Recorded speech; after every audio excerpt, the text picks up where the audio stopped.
Wow, ये कहने पर आप मजबूर हो जाएंगे। जो अपडेट्स मैं आपको बताने जा रहा हूं, एटीट्यूड चेक करें पीएसएल मैनेजमेंट का, लेवल चेक करें पीएसएल मैनेजमेंट का।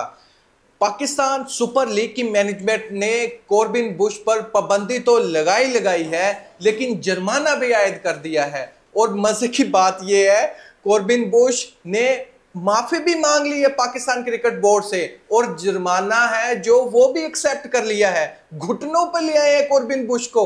लेवल चेक करें पाकिस्तान सुपर लीग का। माफी मांगी है, रिटर्न डॉक्यूमेंट सेंड किए हैं पाकिस्तान क्रिकेट बोर्ड को कि मुझसे बहुत बड़ी गलती हो गई है। जुर्माने का तो मैं बताऊंगा कितना जुर्माना किया। देखो, पाकिस्तान सुपर लीग ने अपनी ही दुनिया सेट कर ली है। जुर्माने हो रहे हैं जी, पाबंदियां लग रही हैं अगर आप थोड़ा सा भी नखरा दिखाओगे तो। यार, कॉर्बिन बुश ने इतनी बड़ी गलती की है कि वो कह रहा है मुझे जंग लग रहा है आईपीएल में, मैं पानी पिलाने के लिए रखा गया हूं, मुझे खेलना है। अगर मैं नहीं खेलूंगा, सिर्फ बेंच पर बैठूंगा, मेरे टैलेंट को जंग लगेगा। और ये उसकी बात सही है, और उसने क्या स्टेटमेंट दी है उस पर भी मैं बताऊंगा। लेकिन ऐसी 6 अपडेट्स आप लोगों के लिए लाया हूं। इस चीज को देखकर कहा गया कोई कैसे ना प्यार करे लाहौर कलंदर टीम से, लेकिन लाहौर कलंदर टीम ने कुछ ऑडियंस को टारगेट किया था, लेकिन पेशावर ज़ल्मी ने इससे बड़ा काम करके दिखाया है।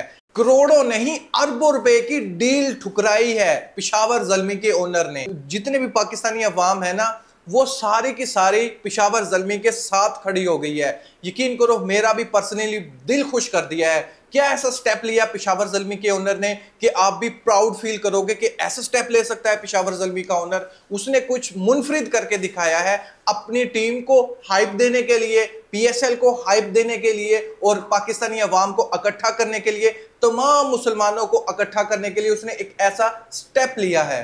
तीसरी अपडेट यह है कि पीएसएल का मेला लूटने के लिए तमाम टीमें हो गई हैं तैयार। इनामी रकम का हो गया है ऐलान। कितनी प्राइज मनी रखी गई है उसके बारे में मैं बताऊंगा। चौथी बहुत बड़ी अपडेट है, स्पेशली पेशावर ज़ल्मी के फैन के लिए जो बाबर आजम के फैन हैं। क्या बाबर आजम अपने पीएसएल के स्टार्ट के मैचिंग से आउट हो गए हैं? क्योंकि बाबर आजम प्रैक्टिस करते हुए उसको गेंद लगी थी, वो लिंगड़ा कर अपने ड्रेसिंग रूम में गए थे रेस्ट करने के लिए। ऑफिशियल क्या स्टेटमेंट आया है? क्या पेशावर ज़ल्मी वाले पहले जो स्टार्ट के मैचेस हैं उसमें बाबर आजम को मिस करेंगे? उसके बारे में क्या इंफॉर्मेशन है वो भी मैं बताऊंगा। पांचवी अपडेट ये है कि उस्मान खान, इसने एक बड़ा स्टेटमेंट दे दिया है कि इस बार पीएसएल में मैं कुछ ऐसा करने जा रहा हूं कि आज से पहले किसी ने भी ये करके नहीं दिखाया था। वो बात हो रही है सेंचुरी के रिलेटेड, लेकिन उसने क्या स्टेटमेंट दिया है उसके बारे में मैं जरूर बताऊंगा आपको। छठी अपडेट ये है मोहम्मद रिजवान के हवाले से। इसी से हम आगे बढ़ते हैं। मोहम्मद रिजवान ने बहुत बड़ा स्टेटमेंट दिया है। पहले भी उसने स्टेटमेंट दिया था, पाकिस्तान की टीम जब हारी थी ODI series versus New Zealand in New Zealand, बहुत बड़ा स्टेटमेंट दिया था। मैंने देखिए जी, ईमानदारी से बातें करनी चाहिए, और मतलब ये नहीं कि ऐसे अपनी कौम को इस चीज़ों पे रखे कि यार ऐसे हर एक बंदा एक किसी के जवाबदेह है। इसमें भी बहुत सी चीज़ें मेरे हाथ में नहीं है। मुझे हमें ना पता है, ना में हम हमारे से मशवरा है, बस उनकी डिसीजन है, उनकी बात है, उन्होंने की है। जो फैसला था उन्होंने किया, हमने एक्सेप्ट किया, हमेशा ऐसे भी किया है। फैक्टर्स तो मेरे ख्याल सेक्शन कमेटी को पता है, मैनेजमेंट को भी पता है, सबको पता है, आपको भी पता है। लेकिन अब पीएसएल की प्रेस कॉन्फ्रेंस के दौरान फिर वही बयान दिए जा रहे हैं। मोहम्मद रिजवान का कहना है कि मेरे पर ब्लेम बनता ही नहीं है। ब्लेम बनता है, आपको चाहिए पहले मैनेजमेंट से पूछे, फिर कोचिज से पूछे, फिर आप कैप्टन से पूछ सकते हैं, और सिलेक्शन कमेटी से भी आप पूछें। अगर इन सब से आप पूछ लेते हो, बाद में मेरी तरफ आए, क्योंकि इनके बाद का जो प्रोसेस है वो मेरा प्रोसेस है। लेकिन प्लेयर को पिक करना सिलेक्शन कमेटी का काम है, प्लेयर को ट्रेन करना कोचिज का काम है। लेकिन प्लेइंग 11 में भी मुझे नहीं शामिल किया जाता, तो फिर मेरे पे आप ब्लेम कैसे डाल सकते हैं? हमारी मीडिया को अच्छी तरह पता है, ठीक है, कि क्या हो रहा है क्या नहीं हो रहा। और मैं कुल ये सबको पता है कि ये मेरे पास इस चीज की अथॉरिटी नहीं है। हम पाकिस्तान टीम में हर एक बंदे के पास अपनी अथॉरिटी है। जैसे सिलेक्शन कमेटी है, उनकी अपनी अथॉरिटी है, मैं कप्तान, मेरे पास अपनी अथॉरिटी है। मगर जिस बंदे के पास जो अथॉरिटी है उसका जवाब दे, वो मैं भी जवाब दे, वो हेड कोच भी जवाब दे, सिलेक्टर भी जवाब दे। हम किसके लिए जवाब दे? हम चेयरमैन के सामने जवाब दे। अगर मुझे बोले कि भाई वही शाहिद फरीदी वाली बात है, अगर 11 लकड़ी हो और मैं हूं, आप उसको हो कि नहीं जी आप वर्ल्ड कप हमें जितवा कर दे दें, तो मोहम्मद रिजवान कैसे जितवा कर दे सकता है? अब लकड़ियों से वर्ल्ड कप थोड़ी जीते जाते हैं, प्लेयर से वर्ल्ड कप जीते जाते हैं। मोहम्मद रिजवान ने खरी खरी सुनाई है कि मेरे पे ब्लेम मत दें, अगर आपको ब्लेम देना है सिलेक्शन कमेटी को भी बीच में लेकर आए, कोचेस को भी बीच में लेकर आए और पाकिस्तान जो पीसीबी की जो मैनेजमेंट है उसको भी बीच में रखें। सिर्फ मेरे पे ब्लेम ना डालें, मेरे हाथ में कुछ भी नहीं है। अब बात करते हैं पेशावर ज़ल्मी के ओनर ने कौन सा ऐसा स्टेप लिया है जिससे पूरी पाकिस्तानी अवाम उस पर फख्र महसूस कर रही है।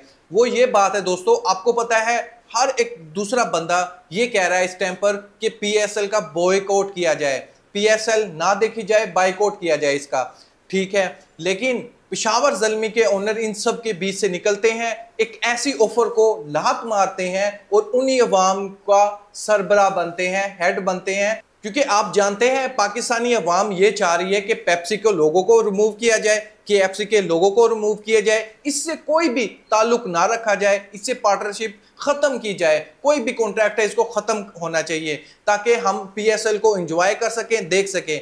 लेकिन यही ऑफर, सेम ऑफर हुई थी पेशावर ज़ल्मी के ओनर को कि आप अपनी जर्सी पर हमारा लोगो लगाएं, हम आपको करोड़ों नहीं अरबों रुपए भी दे सकते हैं इस काम के लिए, आप पेप्सी का लोगो बस इधर लगा लें, पेप्सी का लोगो लगाएं और आप हमसे पैसे लें। लेकिन पेशावर ज़ल्मी के ओनर ने इस ऑफर को ठुकरा दिया है दोस्तों, बहुत बड़ी ऑफर हुई थी उसको, लेकिन पेशावर ज़ल्मी के ओनर जावेद अफरीदी ने इस ऑफर को ठुकरा दिया है क्योंकि उसको पता है कि पाकिस्तानी अवाम ये नापसंद करती है और मैं भी इसको पर्सनली नापसंद करता हूं, ये गलत है, इस वजह से मैं पेप्सी का लोगो नहीं लगाऊंगा, केएफसी का लोगो नहीं लगाऊंगा। दोस्तों ये सच बात है, पेशावर ज़ल्मी के ओनर जावेद अफरीदी ने बहुत बड़ी ऑफर ठुकराई है सिर्फ लोगो ना लगाने की वजह से। वो उसका कहना है कि मैं कहीं और से पैसा कमा लूंगा, लेकिन ऐसे पैसे की मुझे जरूरत बिल्कुल भी नहीं है। इसके बारे में आप क्या सोचते हैं कमेंट बॉक्स में मुझे जरूर बताइएगा। कितना बड़ा स्टेप लिया, पैसों को नहीं देखा उसने, सिर्फ इज्जत को देखा है, ईमान को देखा है। अब बात करते हैं पीएसएल की प्राइज मनी के बारे में।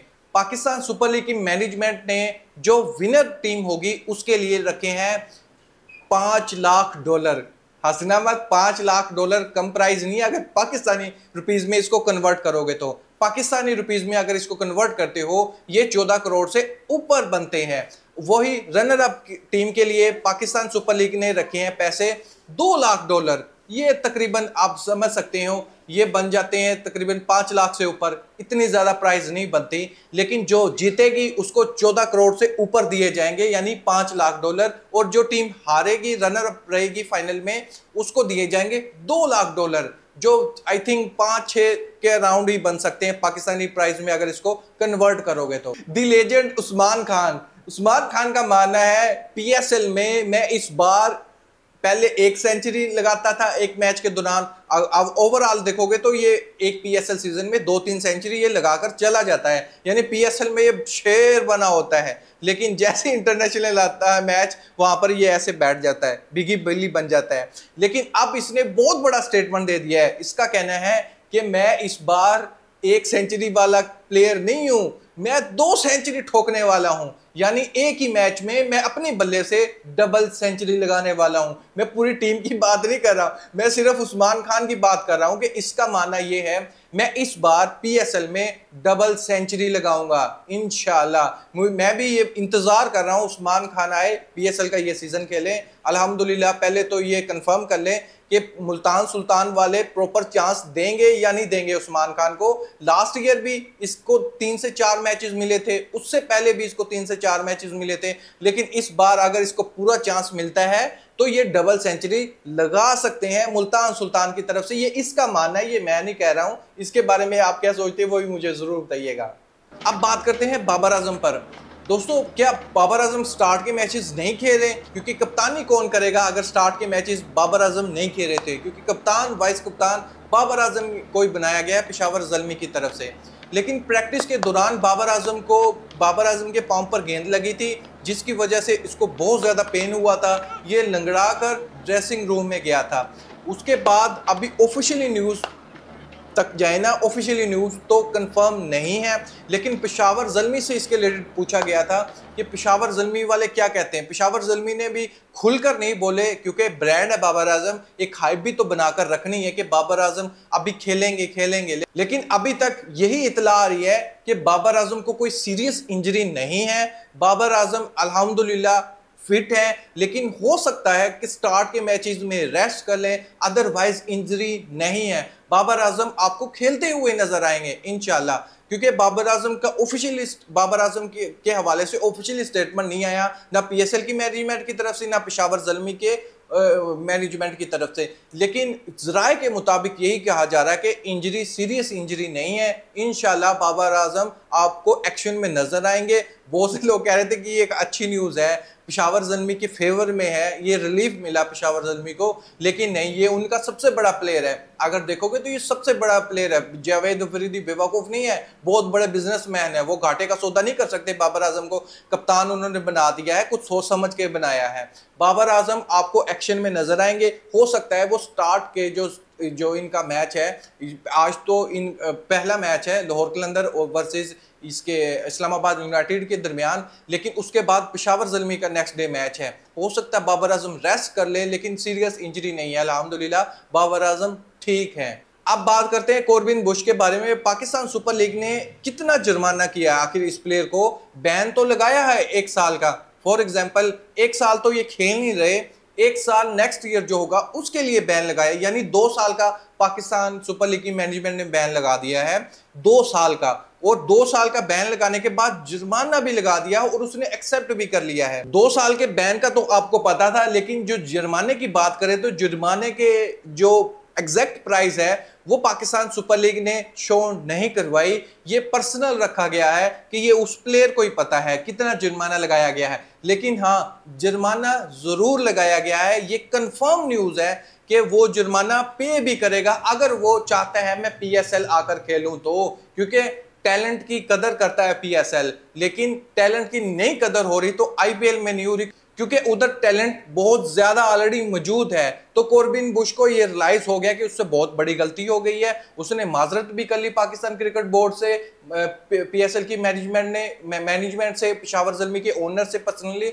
उसका कहना है कि मुझसे बहुत बड़ी गलती हो गई है, मैं इधर सिर्फ पानी पिला रहा हूँ, यहाँ पर मैं खेल नहीं रहा। अगर मैं खेलूंगा ही नहीं तो मेरा टैलेंट जाया हो सकता है, मुझे चाहिए क्रिकेट, यहाँ पर मुझे खेल ही नहीं सकता आकर, तो मेरा यहाँ पर आकर बैठना बेंच पर पानी पिलाना से कोई फायदा नहीं है। यहाँ पर मेरी सिर्फ इंसल्ट हो रही है, मीडिया वाली मेरी क्लास ले रहे हैं। तो मैं चाह रहा हूँ कि चलो एक साल का बैन जो लग गया है उसके बाद मैं दोबारा पीएसएल को ज्वाइन कर सकूँ। दोस्तों इस बार मैं आपका ओपिनियन जानना चाहूँगा, कॉर्बिन बुश को जो जुर्माना किया है इसके बारे में आप क्या सोचते हैं? पाबंदी लगाना हक बनता है, क्योंकि नाम निकाल लेना, आईपीएल वाले भी ये कर रहे हैं, वो तो 2 साल की पाबंदी लगा रहे हैं, लेकिन पाकिस्तान सुपर लीग ने तो सिर्फ और सिर्फ 1 साल की पाबंदी लगाई है, यानी 2 साल बनते हैं। वहां पर 2 साल के लगाते हैं तो वहां पर 3 साल बनते हैं, 1 साल वो नहीं आता है, 2 साल और उसको इंतजार करना पड़ता है। इसके बारे में आप क्या सोचते हैं? अपनी राय कमेंट बॉक्स में जरूर बताइएगा। हैरी ब्रोक के रिलेटेड आप जानते हैं, हैरी ब्रोक ने अपना नाम निकाला था, लेकिन जवाब में उससे पूछा गया था कि आपको कोई नुकसान हुआ इस चीज का, पैसे नहीं मिल रहे, नहीं, उसने कहा टके का मुझे फर्क नहीं पड़ता। फर्क इस वजह से नहीं पड़ता, मैं कप्तान बन चुका हूं इंग्लैंड क्रिकेट टीम का। कप्तान बनने से पहले ही मैंने सोचा हुआ था मैं अपनी कंट्री को सर्व करूं, मेरे लिए आईपीएल इंपॉर्टेंट नहीं है, मेरी कंट्री इंपॉर्टेंट है। अगर बैन लगता है तो लगने दो, मुझे इससे फर्क नहीं पड़ता। अपनी राय कमेंट बॉक्स में जरूर बताएं। Thank you.